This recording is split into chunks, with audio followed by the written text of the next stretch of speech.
Alright, so hello and very warm welcome everybody. मैं आप सभी का स्वागत करना चाहता हूं विजय सूत्रा के इस प्लेटफॉर्म पे। सो गाइज, अभी पिछले 2 दिनों में जितने भी करंट अफेयर्स हुए हैं इस देश में इंटरनेशनल लेवल पे, जो भी आपके एग्जाम्स के लिए इम्पोर्टेंट न्यूज हैं उसको हम इस सेशन के अंदर कवर करेंगे। पिछले 2 दिनों के सरकार ने क्या स्टेप्स लिए, बहुत high probability topics, high probability questions आपके क्या बन सकते हैं एग्जामिनेशन के अंदर, जो मीडियम प्रोबेबिलिटी क्वेश्चंस हैं ये आपके एग्जामिनेशन में क्या बन सकते हैं। तो ये सब चीजें करंट इवेंट में जो भी चीजें हुई हैं उन सब चीजों को हम यहाँ पे कवर करेंगे, ठीक है। और ये जो भी एमसीक्यूज मैंने बनाए हैं, अगर हम इसे कर लेंगे इफेक्टिवली, ठीक है, हर 2-2 दिन के हिसाब से जब जब हमारे सेशंस आते हैं, तो ट्रस्ट में आपका करंट अफेयर्स, ठीक है, बहुत ज्यादा स्ट्रांग हो जाएगा। और आपको पता भी चल जाएगा कि भाई एग्जामिनेशन जो है, अगर उसको सवाल बनाना होता है तो वो किस हिसाब से बना सकता है। तो शुरुआत करें यहाँ पे, तो सबसे पहला सवाल देख लेते हैं कि हाल ही में अपीडा ने किस राज्य के अमरपाली आमों के पहले निर्यात को यूनाइटेड किंगडम भेजने में सहायता की। तो APEDA recently facilitated the first export of fresh Amrapali mangoes from which state to the United Kingdom।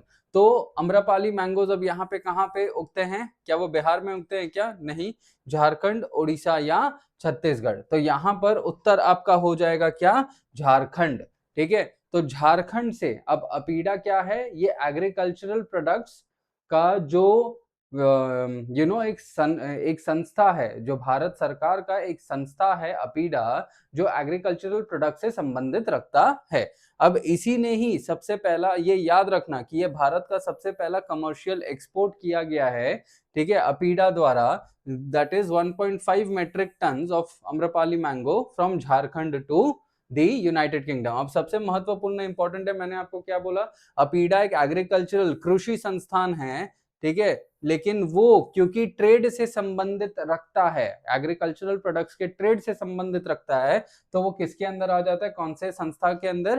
That is ministry of commerce and industry. और इसका मेन काम क्या है? एग्रीकल्चरल चीजों को एक्सपोर्ट करना, ट्रेड, मैंने वही चीज बोला। तो ये ध्यान रखना।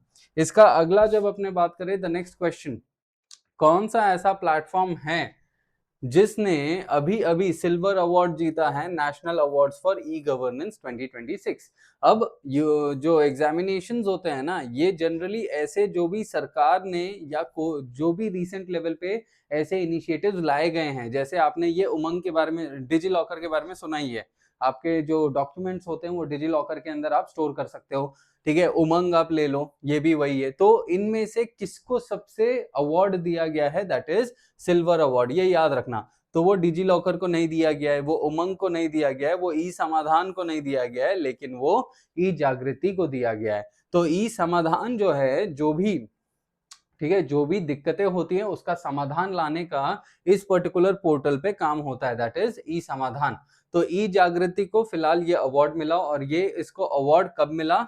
नेशनल ई गवर्नेंस का जो कॉन्क्लेव था उस पर्टिकुलर टाइम पीरियड पे इसको ये अवार्ड मिला है, और इसको ये अवार्ड, ठीक है। अब अगले की बात करें तो द एनजेडपी साथी ऐप, इसको लॉन्च किया गया था एट विच जू?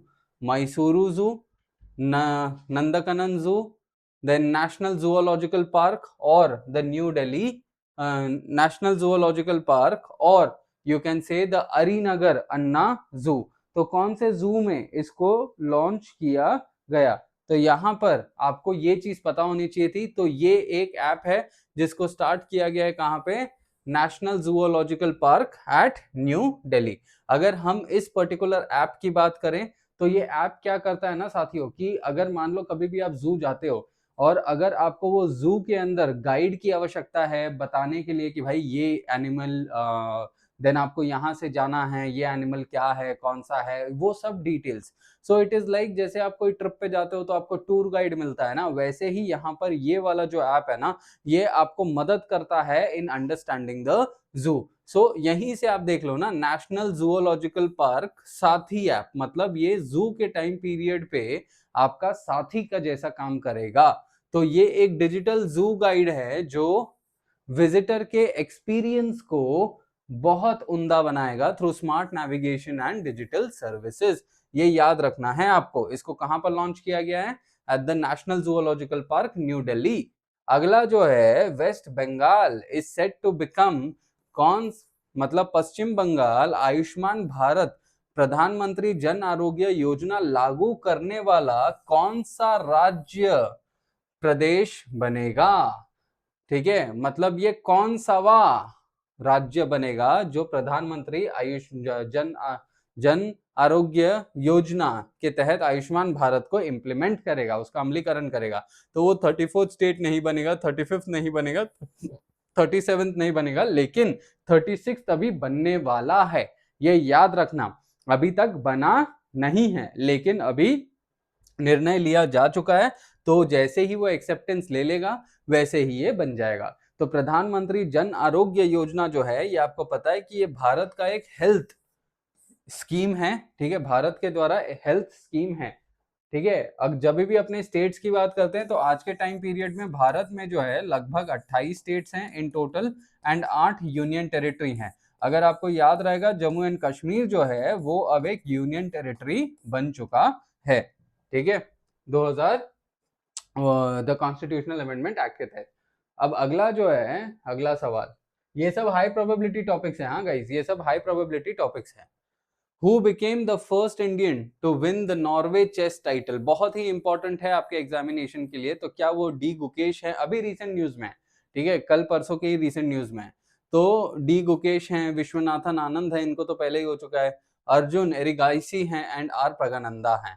तो अगर आप उत्तर देखें तो ये हैं आर प्रगनंदा, क्योंकि इन्होंने ही, ठीक है, इन्होंने ही नॉर्वे का चेस टाइटल जीता। ठीक है, एंड ये सबसे पहले ऐसे व्यक्ति बने जिन्होंने इतिहास रच दिया। अब नॉर्वे का जो चेस टाइटल है, ये जो नॉर्वे का चेस चैंपियनशिप है, इसकी शुरुआत कब हुई थी? 2013 के अंदर। अब ये याद रखना, जो नॉर्वे, अगर बस आपसे सवाल पूछ लिया जाए, अगर आपसे बस सवाल पूछ लिया जाए, the Norway title is associated with which sport, तो वहां पर भी आपको ध्यान लगा देना है कि भाई चेस से वो ये संबंधित होता है। अगले वाले की जब अपने बात करें तो अगला क्या होगा कि आर प्रगनंदा, अभी जस्ट अपन ने बात किया, defeated world number 1 player during the Norway chess title 2026। किनको इन्होंने डिफीट किया? क्या Hikaru Nakamura, Magnus Carlsen, Fabiano Caruana या आयन नेपोमेनिया चिटमे? ठीक है, तो ये इन्होंने डिफीट किया किसको? मैग्नस कार्लसन को। अगर आप चेस देखते हैं तो आपको ये चीज पता चल जाएगा। तो मैग्नस कार्लसन जो है, ये स्वयं कहां को बिलोंग करते हैं? नॉर्वे के बिलोंग करते हैं, और ये one of the most well known player हैं। तो प्रगानंदा का जो कैंपेन है, it included 2 classical victories over 7 time. ये जो चेस का टाइटल है, Norway chess title, Magnus Carlsen ने 7 बार इस चेस के टाइटल को अपने पास रखा है, लेकिन इस बार हरा दिए गए। अगले की जब अपने बात करें तो the next one is, India and the United kingdom jointly launched which new platform for critical mineral supply chain monitoring. बहुत ही इंपॉर्टेंट है, क्योंकि रिसेंटली अगर आपको याद रहेगा तो भारत और यूनाइटेड किंगडम ने एक मदर ऑफ ऑल डील्स किया था। और ये मदर ऑफ ऑल डील्स जो किया गया था वो European union, sorry not United kingdom, European union ने, यूरोपियन यूनियन के साथ मदर ऑफ ऑल डील्स किया गया था। जब यूरोपियन यूनियन की जो चेयरपर्सन थी वो भारत आई थी, and Bharat and European union के बीच में मदर ऑफ ऑल डील्स किया गया। इसी के विरोध में फादर ऑफ ऑल डील्स किसके साथ किया गया था? With the USA. Recent level पे जब इंडिया के ऊपर उन्होंने इतने ज्यादा टैक्सेशन लगाए थे, जो टैरिफ्स लगाए थे, उसके विरोध में father of all deals USA के साथ किया गया। तो इसी चीज को, मतलब क्योंकि इंडिया डाइवर्सिफाई करता है अपना ट्रेड बास्केट, तो यहाँ पर यूनाइटेड किंगडम जो है वो ईयू का पार्ट नहीं है, अगर आपको याद रहेगा तो यहाँ पर यूके के साथ हमने हमारा क्रिटिकल मिनरल्स, ठीक है, क्रिटिकल मिनरल्स मतलब क्या? ये वो मिनरल्स हैं जो हम टेक्नोलॉजी वगैरह के अंदर यूज करते हैं, जिनका प्राइस बहुत ज्यादा होता है और जिनको जमीन के अंदर से एक्सट्रैक्ट करने में बहुत ज्यादा मशक्कत होती है। यही क्रिटिकल मिनरल्स के एक एक एक और शब्द आपको पता होना चाहिए, that is rare earth elements. Rare earth elements. और यही रेयर अर्थ एलिमेंट्स में क्या होता है कि सबसे ज्यादा इस दुनिया का सबसे बड़ा प्रोड्यूसर जो है वो चाइना होता है, that is rare earth elements का। ठीक है, अब यहाँ पर सप्लाई चेन मॉनिटरिंग को और ज्यादा इफेक्टिव बनाने के लिए हमने कौन सा प्लेटफॉर्म शुरू किया? क्या वो मिनरल सिक्योरिटी नेटवर्क है, क्या वो GSCO है, ये ग्लोबल माइनिंग पोर्टल है, या क्रिटिकल रिसोर्स अलायंस है? तो हमने यहाँ पे इसकी शुरुआत करी है GSCO के तहत। ठीक है, ताकि इंडिया और यूके के बीच में जो सप्लाई चेन है ना वो बहुत अच्छे से चले। अब एग्जामिनेशन आपसे ये चीज पूछ सकता है कि भाई GSCO का फुल फॉर्म क्या होता है? तो यहाँ पर ग्लोबल सप्लाई चेन ऑब्जर्वेटरी ये होता है। एंड ये जो प्लेटफॉर्म है इसको 3 अलग अलग पार्टीज जो हैं एक साथ मिलकर डेवलप करेंगी, और वो ये जो प्लेटफॉर्म है इसको फंक्शन करवाएगी। सो वो कौन है? टेक्समिन है, IIT है, IIT धनबाद है, यूनिवर्सिटी ऑफ कैम्ब्रिज है। ये आपको याद रखना है एग्जामिनेशन के लिए। अगला जो होगा बहुत इंपॉर्टेंट है, star NPS platform recently in the news was launched by which regulator? क्या वो RBI है, क्या वो IRDA है, क्या वो PFRDA है, या क्या वो SEBI है? ठीक है, अब यहां पर आप अगर देखो तो स्टार, अगर शब्द से ही आप जाओगे तो स्टार को तो जाने दो, मारो गोली। अगला आएगा NPS। NPS देखते ही आपको क्या याद आता है? NPS देखते ही आपको याद आता है नेशनल पेंशन सिस्टम। अब नेशनल पेंशन सिस्टम मतलब पेंशन के अंदर है ना, तो क्या RBI डायरेक्टली पेंशन से संबंधित रखता है क्या? तो नहीं, RBI जो है वो मॉनेटरी पॉलिसी से संबंधित रखता है। ठीक है, IRDAI मतलब क्या? Insurance regulatory development authority of India, मतलब इंश्योरेंस के लिए ये जाना जाता है। और IRDAI क्या है? ये एक स्टैट्यूटरी बॉडी है, एक्स्ट्रा इंफॉर्मेशन है ये एक स्टैट्यूटरी बॉडी है। ठीक है, अगर आपको याद रहेगा तो भारत के अंदर 3 अलग अलग प्रकार के बॉडीज होते हैं। एक होता है आपका संवैधानिक बॉडी, ठीक है, जिसको संविधान द्वारा बनाया जाता है। दूसरा होता है आपका कानूनी body, that is statutory body, जिसको कानून द्वारा बनाया जाता है। तीसरा होता है एग्जीक्यूटिव बॉडी, जो कि ना ही कानूनी है ना ही संवैधानिक है, लेकिन उसे सरकार द्वारा बनाया जाता है ताकि उससे कुछ काम वगैरह एक्सट्रैक्ट किया जा सके। सो तीसरा ये हो जाता है। तो जब भी कोई लॉ पास करके बनाया जाए या कोई भी बॉडी जब एक्ट के द्वारा बनाया जाए तो उसे कहते हैं स्टैट्यूटरी बॉडी। तो यहाँ पर IRDAI को एक्ट के द्वारा बनाया गया था, तो इसके लिए इसको अपने कहते हैं क्या? The statutory body. PFRDA that is pensions regulatory authority of India. ठीक है, पेंशंस, अभी अपन ने क्या बात किया? नेशनल पेंशन स्कीम, तो इसमें आंसर क्या रहेगा? पेंशन। ठीक है, फिर है SEBI, securities and exchange board of India. SEBI भी एक स्टैट्यूटरी बॉडी होती है। तो यहाँ पर ये स्टार NPS जो है इसको शुरुआत किसने किया? PFRDA में, PFRDA ने, और ये एक डिजिटल ऑनबोर्डिंग प्लेटफॉर्म है। ठीक है, अगला जो है who has been appointed as the executive director at the World Bank headquarters? बहुत इंपॉर्टेंट है, आपसे सवाल बनाया जा सकता है। तो यहाँ पर क्या वो राजीव कुमार हैं, क्या वो नीलकंठ मिश्रा हैं, क्या वो विवेक देबरॉय हैं, क्या वो अरविंद विरामणी हैं? तो यहाँ पे आंसर क्या है? नीलकंठ मिश्रा। ठीक है, इनको एग्जीक्यूटिव डायरेक्टर के तहत चुना गया at the world bank headquarters. ठीक है, और इनको चुना किसने है? इनको चुना है the appointments committee on cabinet. अभी अपॉइंटमेंट्स कमिटी ऑन कैबिनेट पे चेयरमैन कौन बैठता है? ठीक है, इस पे चेयरमैन कौन बैठता है? इस पे चेयरमैन जो है वो बैठेंगे the prime minister of India. तो ये जो नीलकंठ मिश्रा है ही, ये जो है ये पहले फाइनेंस कमीशन वगैरह बहुत सारी चीजों से भारत के नेशनल लेवल पे बहुत सारे संस्थान थी, ये उनसे भी जुड़े हुए थे। इसके अलावा which country won the SAFF women's championship? क्या वो बांग्लादेश है, क्या वो नेपाल है, क्या वो इंडिया है, क्या वो श्रीलंका है? ठीक है, तो जब भी ऐसे स्टेटमेंट दिए जाते हैं ना कि कौन सा देश जीता है, तो उस टाइम पे अपने को बस थोड़ा सा दिमाग लगाना है एंड ये देख लेना है कि भाई अगर इंडिया नाम में है, ठीक है, इंडिया अगर ऑप्शंस में है तो प्रोबेबिलिटी ऐसी होती है कि हाई चांसेस होते हैं कि इंडिया होगा। ठीक है, मैं प्रोबेबिलिटी के गेम की बात कर रहा हूँ वैसा। तो अगर आपने पढ़ा नहीं होगा तो the answer here would be India. क्योंकि जो ये वुमेन्स चैंपियनशिप है, कल की ही बात है कि ये चीज करी गई है एंड प्रधानमंत्री मोदी एंड जो गवर्नमेंट्स हैं, बहुत सारे लोगों ने हमारे वुमेन्स टीम को क्या किया, शाबाशियां दी। ठीक है, सो इंडिया ने जो वुमेन चैंपियनशिप है सैफ की, उसको जीता एंड प्रधानमंत्री मोदी ने एंड अदर मिनिस्टर्स ने उनको बधाइयां दी। अब सैफ मतलब क्या, साउथ एशियन फुटबॉल फेडरेशन।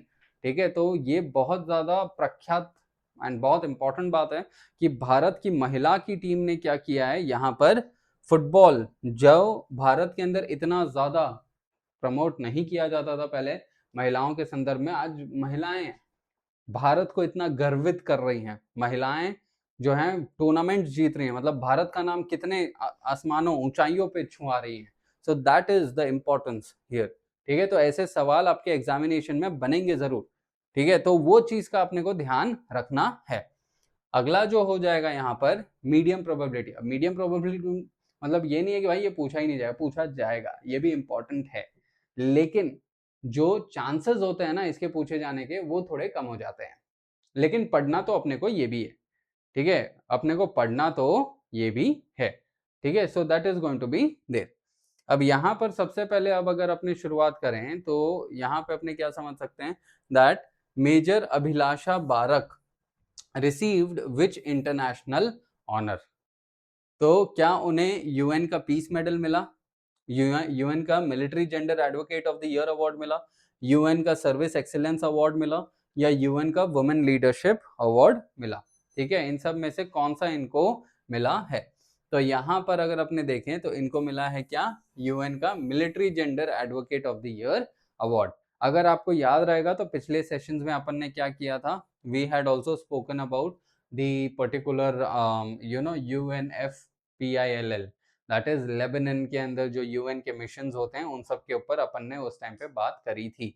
तो उसी के कंटेक्स्ट में यहाँ पर ये वाला सवाल भी बनता है।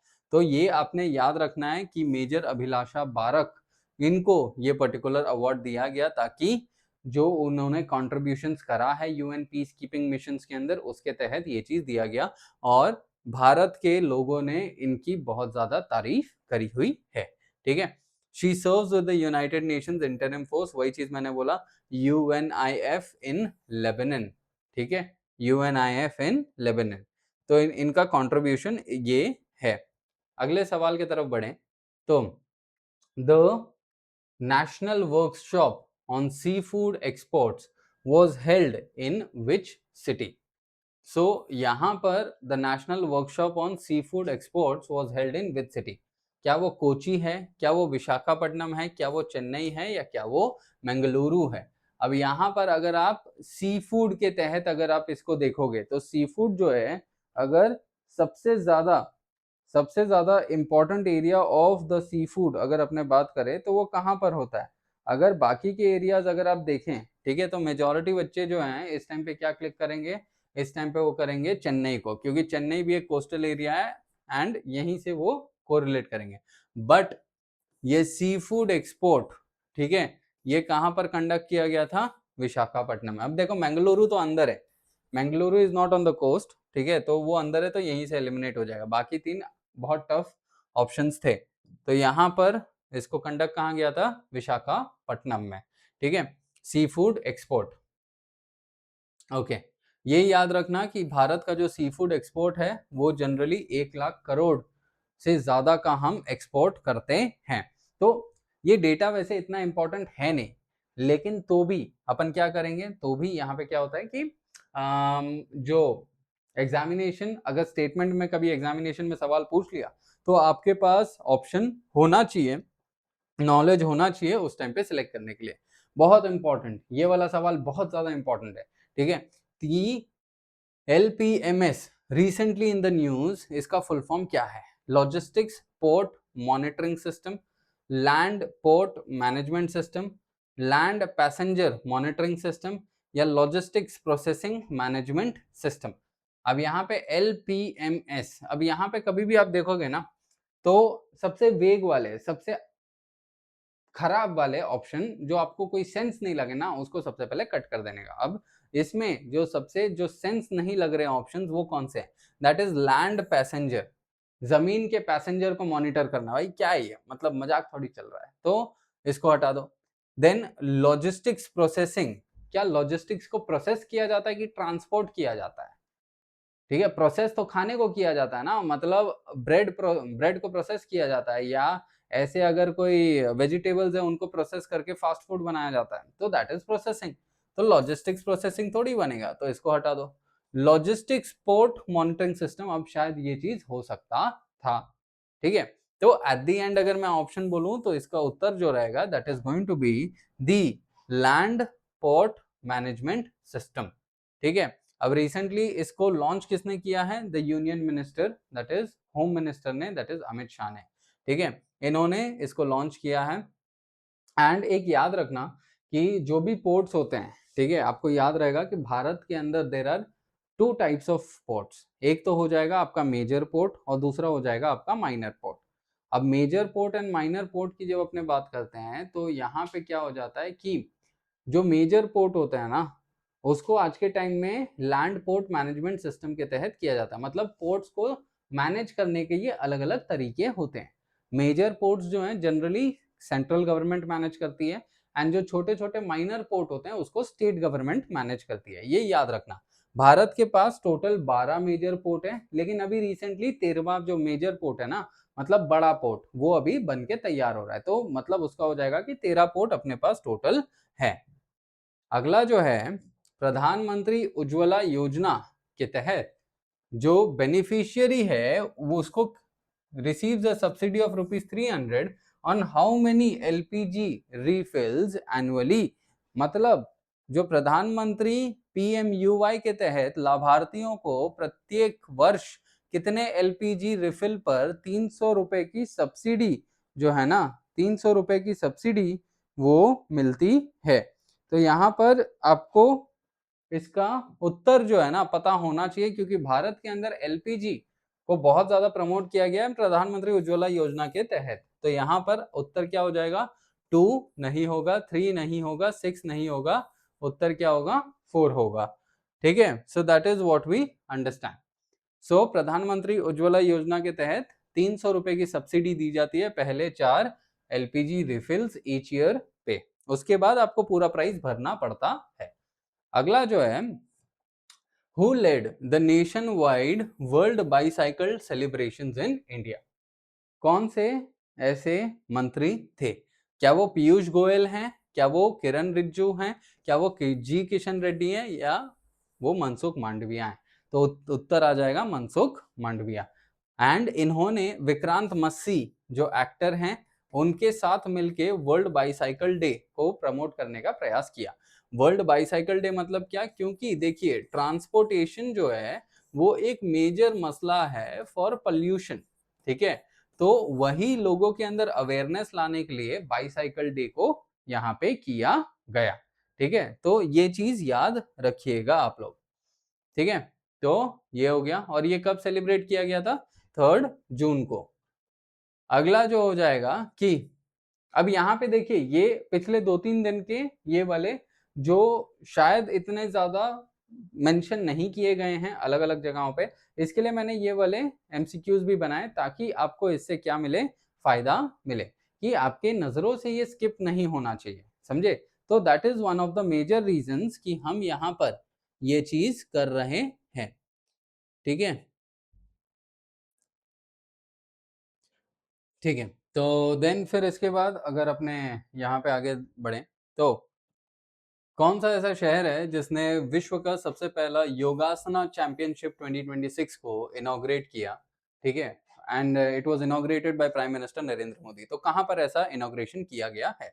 क्या वो कोलकाता में है, अहमदाबाद में है, न्यू दिल्ली में है, या जयपुर में? तो इसका उत्तर है कि ये अहमदाबाद में किया गया।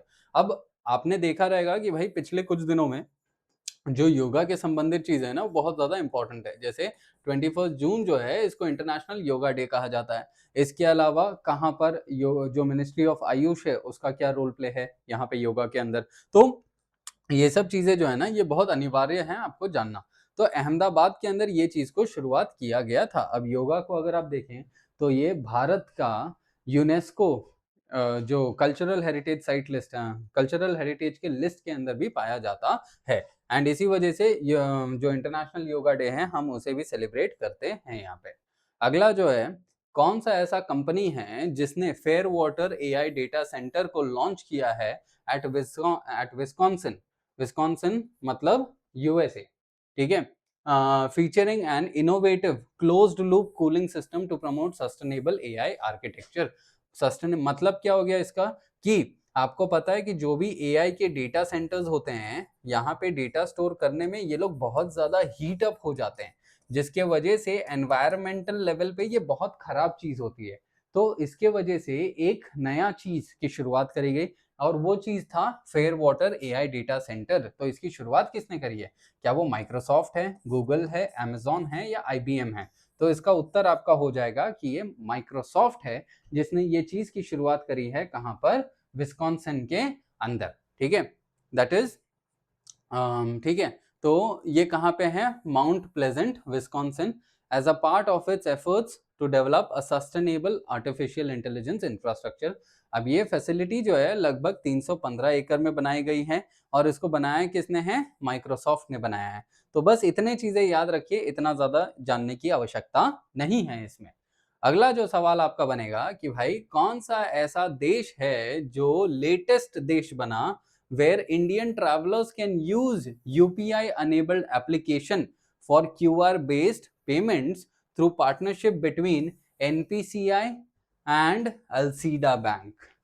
ठीक है, मतलब ऐसा कौन सा देश है जहां पर जब भी हम घूमने जाते हैं तो वहां पर अपने अपना फोन निकाल के क्यूआर स्कैन करके पेमेंट कर सकते हैं, ठीक है। और रिसेंट लेवल पे अग्रीमेंट हुआ है national payment corporation of India. अब देखो, ये वही संस्था है जिसने भारत के अंदर यूपीआई की शुरुआत करी, जिसने भारत के अंदर रुपए की शुरुआत करी, ठीक है। तो ये वही संस्थान होता है। अब इंटरनेशनल जो यूपीआई ट्रांजैक्शंस करे जाते हैं उसके लिए इसका एक दूसरा आर्म बनाया गया है जो यूपीआई को इंटरनेशनल लेवल पे इंप्लीमेंट करेगा। एनपीसीआई डायरेक्टली उसको इंप्लीमेंट नहीं करता, तो ये याद रखना। तो क्या वो नेपाल है? तो नहीं। श्रीलंका है? तो नहीं। भूटान है? तो नहीं। तो इसका उत्तर क्या है? कंबोडिया, ठीक है। तो कंबोडिया ये चीज को करता है। अगर आप देखेंगे, अब वही चीज मैंने बोला, अब ये याद रखना, एनपीसीआई का जो इंटरनेशनल जो मैंने बोला ना, एनपीसीआई डायरेक्टली नहीं देखता इंटरनेशनल यूपीआई को, लेकिन इसका एक दूसरा आर्म देखता है। अब वो दूसरा आर्म क्या है? इंटरनेशनल पेमेंट्स लिमिटेड, एनपीसीआई का इंटरनेशनल पेमेंट्स लिमिटेड, ठीक है। इसने किसके साथ किया है? अभी कंबोडिया के साथ किया है, ताकि डिजिटल पेमेंट आसानी से हो सके। अगला जो है, कौन सा ऐसा वेटलैंड है उत्तर प्रदेश में जो भारत का 100वां रामसर साइट बना, ठीक है, on the world environment day. अब रामसर मतलब क्या?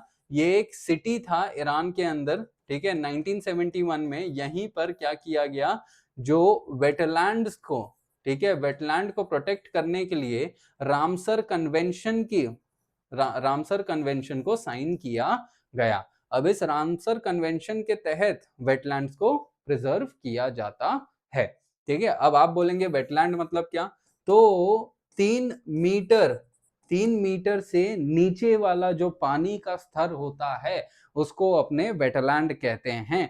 3 मीटर के ऊपर वाला जो स्तर होता है उसको अपने लेक कहते हैं, ठीक है।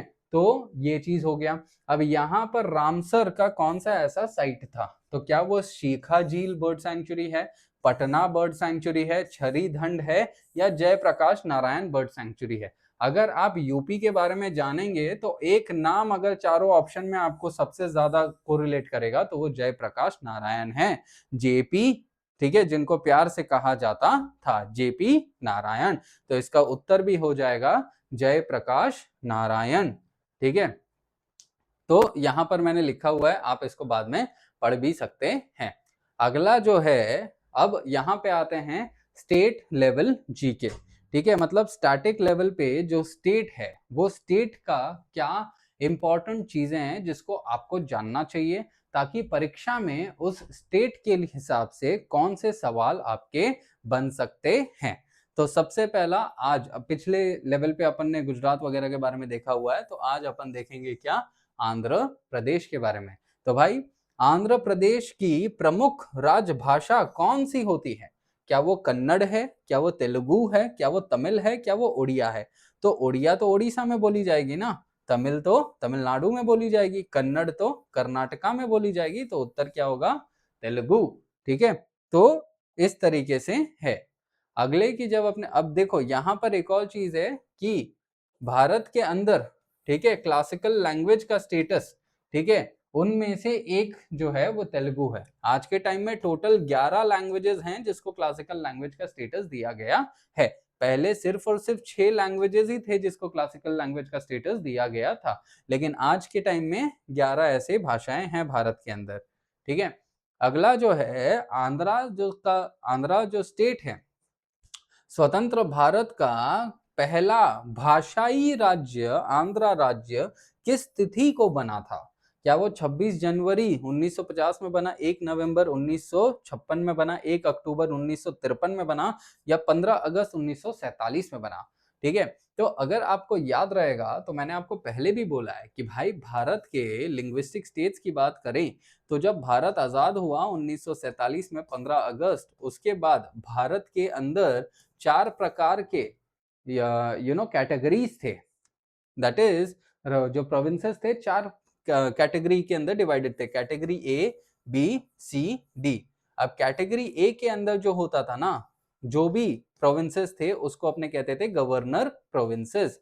कैटेगरी ए वाले को कहते थे गवर्नर प्रोविंसेस, कैटेगरी बी वाले को कहते थे द प्रिंसली स्टेट्स। मतलब जो भी राजघराने थे ना वो कैटेगरी बी प्रोविंसेस में आते थे। कैटेगरी सी वाले जो थे वो चीफ कमिश्नर्स प्रोविंसेस कहलाते थे, एंड कैटेगरी डी में अंडमान एंड निकोबार था। ये 4 फोल्ड क्लासिफिकेशन ऑफ स्टेट्स जो था इसको रद्द कर दिया गया था इन 1956, और रद्द करने के बाद 7th कॉन्स्टिट्यूशनल अमेंडमेंट एक्ट के तहत 7th कॉन्स्टिट्यूशनल अमेंडमेंट एक्ट 1956 के तहत क्या किया गया कि इस particular 7th constitutional amendment act 1956 के तहत क्या किया गया कि यहां पर फिर ये सब 4 फोल्ड क्लासिफिकेशन ऑफ स्टेट्स को हटा के नया तरीका शुरुआत किया गया जिसके अंदर भारत के नए 14 स्टेट्स बनाए गए। ठीक है, उसी के तहत यही प्रक्रिया में बीच में आंध्रा स्टेट की शुरुआत हुई 26 जनवरी 1956, 1953, 1947। तो उत्तर आएगा 1 अक्टूबर 1953, क्योंकि अगर आपको याद रहेगा एक थे व्यक्ति श्रीमलू ठीक है, पोट्टी श्रीमलू। ठीक है, इन्होंने भूख हड़ताल कर दिया था और इनकी अंत में मृत्यु हो गई थी, और उसी के तहत उसी का एक परिणाम था आंध्रा राज्य का बनना 1953 में। ठीक है, तो पोट्टी श्रीमल्लू। ठीक है, तो ये एक चीज है। अगला जो है, आंध्र प्रदेश की प्रसिद्ध शास्त्रीय नृत्य शैली कौन सी होती है? क्या वो कथक है, भरतनाट्यम है, ओडिशा है, या कुचिपुड़ी है? अब कथक आपको पता है कि भाई ये तो नॉर्थ में चलता है ना, तो ये तो यूपी में होगा कथक। भरतनाट्यम जो है, भरतनाट्यम, ठीक है, नाट्यम मतलब तमिल में डांस, तो इसके लिए ये रहेगा तमिलनाडु में। ओडिसी जो है वो तो ओडिशा में रहेगा, तो बच गया क्या? कुचिपुड़ी। तो कुचिपुड़ी जो है ये आंध्र प्रदेश का डांस होता है। अब कुचिपुड़ी को, ठीक है, कुचिपुड़ी जो है ये, इसको कुसेल्वपुरी एक एरिया था वहां से इसकी शुरुआत हुई थी, ये याद रखना आप, कुचिपुड़ी। ठीक है, ऐसे जब भी अपने शास्त्रीय नृत्य की बात करते हैं तो भारत के अंदर टोटल कितने शास्त्रीय नृत्य हैं? टोटल 8 प्रकार के शास्त्रीय नृत्य हैं, लेकिन यहाँ पर एक और संस्था होती है जिसको अपने कहते हैं मिनिस्ट्री ऑफ कल्चर। ये मिनिस्ट्री ऑफ कल्चर कहती है कि भारत के अंदर टोटल 9 शास्त्रीय नृत्य हैं। दैट इज ये आठ जो संगीत नाटक एकेडमी, ठीक है, भारत के अंदर 8 शास्त्रीय नृत्य हैं, ये संगीत नाटक एकेडमी कहता है। ठीक है, लेकिन मिनिस्ट्री ऑफ कल्चर कहता है कि ये 8 तो है ही है, लेकिन एक और उसमें ऐड होता है जो टोटल 9 क्लासिकल डांसेस बनाता है। अब वो एक एडिशन कौन सा होता है? वो होता है छऊ का। ठीक है, वो मिनिस्ट्री ऑफ कल्चर कहता है, तो ये याद रखना बस। अगला जो हो जाएगा कि भाई आंध्र प्रदेश के अंदर जो सबसे, आंध्र प्रदेश से बहने वाली सबसे लंबी नदी कौन सी है? क्या वो कृष्णा है, पेन्नार है, गोदावरी है, या तुंगभद्रा है? तो इसका उत्तर जो हो जाएगा ये हो जाएगा गोदावरी। गोदावरी नदी जो होती है वो आंध्र प्रदेश की सबसे बड़ी चलने वाली नदी होती है। जब भी अपने गोदावरी की बात करते हैं साथियों, तो गोदावरी को अपने दक्षिण गंगा भी कहते हैं, मतलब गंगा ऑफ द दक्षिण भारत। ठीक है, ये इसको क्यों कहा जाता है गंगा ऑफ दक्षिण भारत? क्योंकि ये इतना विशाल है, इतना बड़ा है। ठीक है, उसी वजह से इसको अपने ये चीज कहते हैं। ठीक है, सो अगला जो रहेगा यहाँ पर कि नाग अर्जुन प्रोजेक्ट, जो नाग अर्जुन सागर है, वो कौन से नदी पे बनाया गया है? क्या वो गोदावरी पे बनाया गया है, कृष्णा पे बनाया गया है, पेन्नार पे बनाया गया है, या नागावली पे बनाया गया है? ठीक है, तो ये वंस अगेन एक बहुत ही आसान सवाल था, क्योंकि डैम्स का जो सवाल है ना, अपने को बहुत अच्छे से आना चाहिए कि भाई दक्षिण भारत में कावेरी पे कौन सा डैम है, ठीक है, देन कृष्णा पे कौन सा डैम है, तुंगभद्रा पे कौन सा डैम है, गोदावरी पे क्या है। ठीक है, ऐसे अलग अलग नदियों का, तो ये जो डैम था वो किस पे है? It is going to be on the Krishna river. ठीक है, तो नागार्जुन सागर जो बांध है वो कृष्णा पे है, और नागार्जुन सागर का जो बांध है वो मेजरली क्यों यूज होता है? हाइड्रो इलेक्ट्रिक पावर जनरेट करने में। ठीक है, तो ये है साथियों जो आंध्र प्रदेश का स्टैटिक जीके है, वो ये वाला पॉइंट हो जाता है। ठीक है, तो इस सेशन में जितना भी हमने जाना, ये पिछले 2 दिन के करंट अफेयर्स थे। ठीक है, और यही इसी तरीके से अगर आप करंट अफेयर्स फॉलो करोगे तो एग्जाम में जिस तरीके से हम कर रहे हैं सवाल पूछे जाएंगे तो आप इजीली सॉल्व कर पाओगे। तो इस सेशन के लिए इतना ही रखेंगे साथियों, मिलेंगे हम अगले सेशन में। आपके जो भी डाउट्स है आप कमेंट में डाल दीजिएगा and I will address it in the next session. और सक्रिय रहिए, जितना इस वीडियो को शेयर कर पाए ताकि आपके दोस्त भी इस वीडियो को देखें और वो भी एग्जामिनेशन जो दे रहे हैं उसके तहत वो काम कर सके। ठीक है, तो इस सेशन के लिए इतना ही रखेंगे, मिलेंगे आपसे अगले सेशन में। धन्यवाद साथियों एंड जय हिंद।